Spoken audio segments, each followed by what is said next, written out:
təsir edir. V0 sürətinə hərəkət edir. Bu da x oxudur. Deməli, bu cisim x oxunun əksinə hərəkət edir uşaqlar. Sürtünmə əmsalı 0,5-dir. Müyü bərabər neçə uşaqlar? 0,5-ə. Burada başlanğıc koordinatdır. Sərt üzərində kütləsi 2 kiloqram olan arabacı. Bax, bunun kütləsi neçə kiloqramdır uşaqlar? 2 kiloqramdır. F bərabər 25 Newton qüvvə ilə də artırır. 25 Newton'dan da artmışıq. Müvəzzin təsir hərəkət edir. Hansı qrafikdə arabacının sürətinin proyeksiyası zamanasını təsir edir? Baxın, sürtünmə qüvvəsində bu istiqamətlər uşaqlar Fs təbəqədir. İndi gəlin birinci nəyə baxarlar? Sürtünmə qüvvəsini tapalım burada. Fs nəyə bərabər uşaqlar? Müyü mg'dir. Müyəndir, endə bölgüdə 2'yə üfüqi səhətdir. Buradan 0,5, bıraq 2, bıraq 10 yazacağım.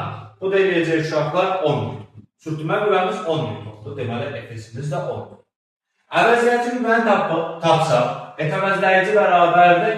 Dartı çıxılsın nə? Fs yazmalıyıq. Çünki biz əks istiqamətdə olanda bölgdən kiçik çıxırıq əvəzləyici qüvvəni. 25 sınaq neçə? 10. Oldu neçə? 15 Newton. Əvəzləyici qüvvə bu istiqamətdədir və hansıdır? 15 Newtondur. Onda təcil hansı istiqamətdə olacaq? O da bu istiqamətdə olacaq. Fikir versək, təcillə başlanan sürət nədir? Eyni istiqamətli deyil. Onda cisim yeniləşən hərəkətdir. Hansı istiqamətdə yeniləşəndir? X oxunun əksinə. Deməli, mənim sürətin zamanasını soruşurdu uşaqlar. V-nin qədər hansı qrafikini soruşur? X oxunun əksinə olduğuna görə qrafik marda olmalıdır, T oxundan aşağıda olmalıdır. Digər tərəfdən yeniləşirsə qrafik T oxundan eləməlidir, uzaqlaşmalıdır. Əgər Fs böyük olsaydı, nə olardı? Yavaşlayan hərəkət olardı. Cəmunla misal verdim. 5 dəqiqə.